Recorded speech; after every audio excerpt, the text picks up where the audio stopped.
আসসালামু আলাইকুম ভিউয়ার্স। বরাবরের মতন আপনাদের সামনে আরেকটি নতুন ভিডিও নিয়ে হাজির হয়েছি। আমি মঈন। সবাইকে জানাই আমার সালাম। আসসালামু আলাইকুম। আজকের এই পর্বে আমি দেখাবো কিভাবে ফটোশপ দিয়ে আপনি খুব সহজে একটি ছবির ব্যাকগ্রাউন্ড চেঞ্জ করবেন। ব্যাকগ্রাউন্ড চেঞ্জ করার জন্য আপনাকে যেটা করতে হবে, একটা ছবি আগে থেকে পছন্দ করা একটা ছবি, আপনি যে ছবিটার ব্যাকগ্রাউন্ড চেঞ্জ করবেন ওই ছবিটি ড্র্যাগ করে নিয়ে এসে ফটোশপের ক্যানভাসে ছেড়ে দেবেন। দেন এই ছবিটি আমি ছবির ব্যাকগ্রাউন্ড চেঞ্জ করে দেখিয়ে দেব কিভাবে ছবির ব্যাকগ্রাউন্ড চেঞ্জ করতে হয়। এখন বিভিন্ন এআই সাইট বের হয়েছে, বিভিন্ন ওয়েবসাইট বের হয়েছে, বিভিন্ন ওয়েব পেজ বের হয়েছে, যা দ্বারা খুব সহজে কিন্তু ছবির ব্যাকগ্রাউন্ড চেঞ্জ করা যায়। কিন্তু এগুলো কিন্তু অনলাইনে চেঞ্জ করা যায়, কিন্তু আপনি জানেন না কিভাবে অফলাইনে আপনি এগুলো চেঞ্জ করা যাবে। দেন আমি এই ছবিটি করে নিলাম, নিয়ে কিভাবে চেঞ্জ করব সেটা আমি আপনাদের দেখিয়ে দিব।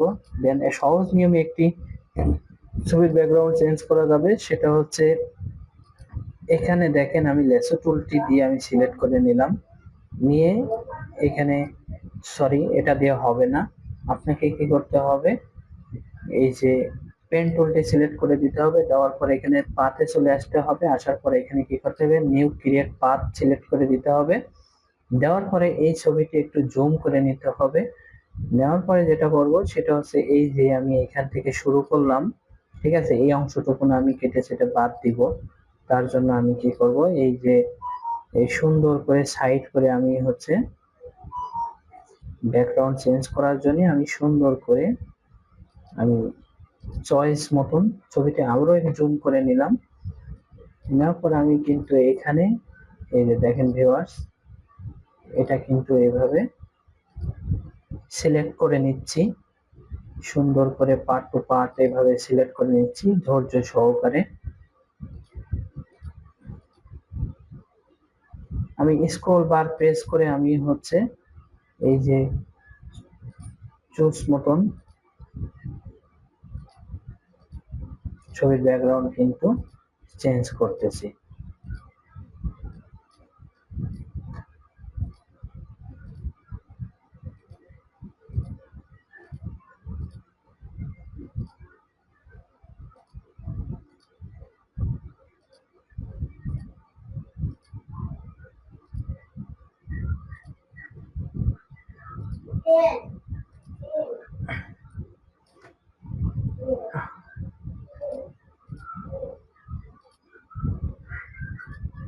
এইভাবে আপনি সিলেক্ট করে নেবেন। সিলেক্ট করে নিয়ে আমি একটু ধৈর্য সহকারে দেখবেন। এভাবে সিলেক্ট করে নেওয়ার পরে আপনি যেটা করবেন, এই যে সম্পূর্ণ ছবি কিন্তু সিলেক্ট হয়ে গেছে।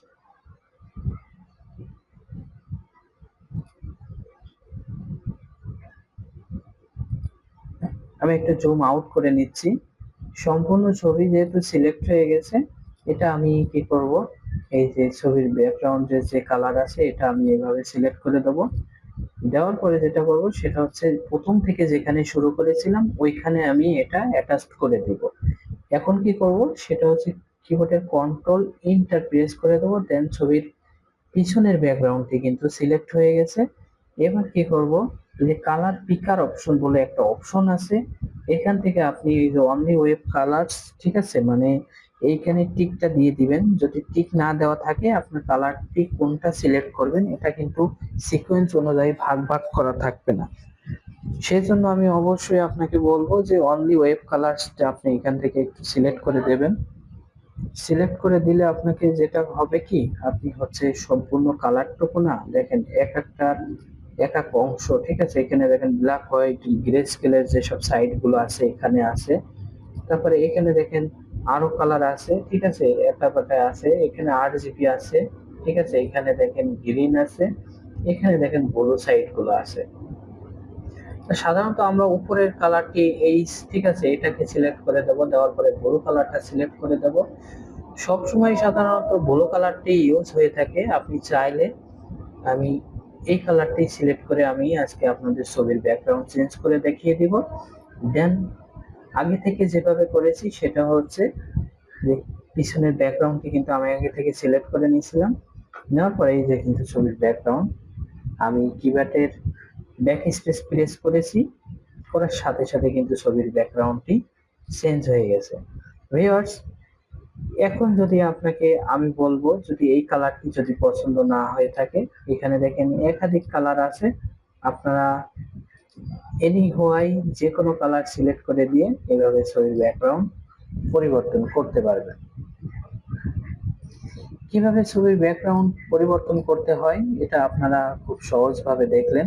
এখন আমি আপনাদের একটু দেখিয়ে দিব এই ব্যাকগ্রাউন্ডের উপরে ছবিটা কিভাবে সুন্দর করে সাজাবেন। ঠিক আছে, এখানে অ্যাডজাস্টমেন্টসে চলে আসবেন, আসার পরে সিলেক্টিভ কালার দেবেন, দেন এখানে এসে ব্ল্যাক কালারটি সিলেক্ট করে দেবেন। দেওয়ার পরে এখন যেটা করবেন, কিবোর্ডে কন্ট্রোল বি প্রেস করবেন, হাইলাইটটি সিলেক্ট করে দেবেন, এখান থেকে রেড কালারটি বাড়িয়ে দেবেন। দিলে আপনার ছবির কালারটি কিন্তু খুব চমৎকার ভাবে ফুটে উঠবে।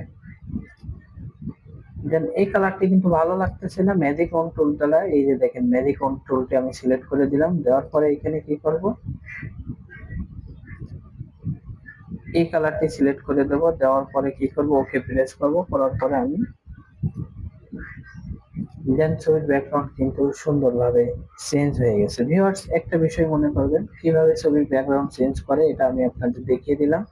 এখন আরেকটি কথা মনে করিয়ে দিই, সেটা হচ্ছে কোনো জায়গায় যদি এইরকম সাদা সাদা অংশ থাকে, এটাকেও আপনি রিমুভ করতে পারবেন। এটা করার জন্য কি করতে হবে, এই যে ইরেজার টুলটি সিলেক্ট করে দিতে হবে। দেওয়ার পরে আপনি এই যে সাদা অংশটুকু এইভাবে মাউসের পয়েন্টার ওকে বাটন প্রেস করে আপনি এটাকে রিমুভ করতে পারবেন। আবার যদি এটা আপনি পরিবর্তন না করতে চান, সেক্ষেত্রে আমি বলবো এই যে এখানে দেখেন বার্ন টুলটা আছে, এই বার্ন টুলটা দিয়ে আপনি এই সাদা অংশটুকু কালো করে দিতে পারবেন। ঠিক আছে, চাইলে আপনি সেটাও করতে পারবেন। তো ভিউয়ার্স, আর বেশি বড় করব না, ভিডিওটি অনেক বড় হয়ে যাচ্ছে, যার কারণে আমি আপনাদের সহজভাবে দেখিয়ে দিলাম। ভিডিওটি যদি ভালো লেগে থাকে অবশ্যই একটি লাইক দিবেন। কোনো প্রকার সমস্যা থাকলে অবশ্যই আমাকে কমেন্ট বক্সে কমেন্ট করে জানাবেন। নেক্সট পরবর্তী কোনো ভিডিও নিয়ে, নতুন কোনো পর্ব নিয়ে, নতুন কোনো বিষয় নিয়ে আপনাদের সামনে আবার হাজির হব ইনশাল্লাহ। সেই পর্যন্তই আমার সাথে থাকুন, সবাই আমাকে একটু সাপোর্ট করবেন। সবার কাছে একটাই রিকোয়েস্ট, আর নতুন যারা আছেন তাদেরকে আমি বলবো আমার চ্যানেলটি সাবস্ক্রাইব করে রাখতে, যাতে এইরকম প্রয়োজনীয় ভিডিও আপনার নোটিফিকেশন বারে আমার ভিডিও পৌঁছে যায়। তো ভিউয়ার্স, আজ এই পর্যন্তই, দেখা হবে নতুন কোনো ভিডিওয়। সবাই ভালো থাকবেন। আসসালামু আলাইকুম।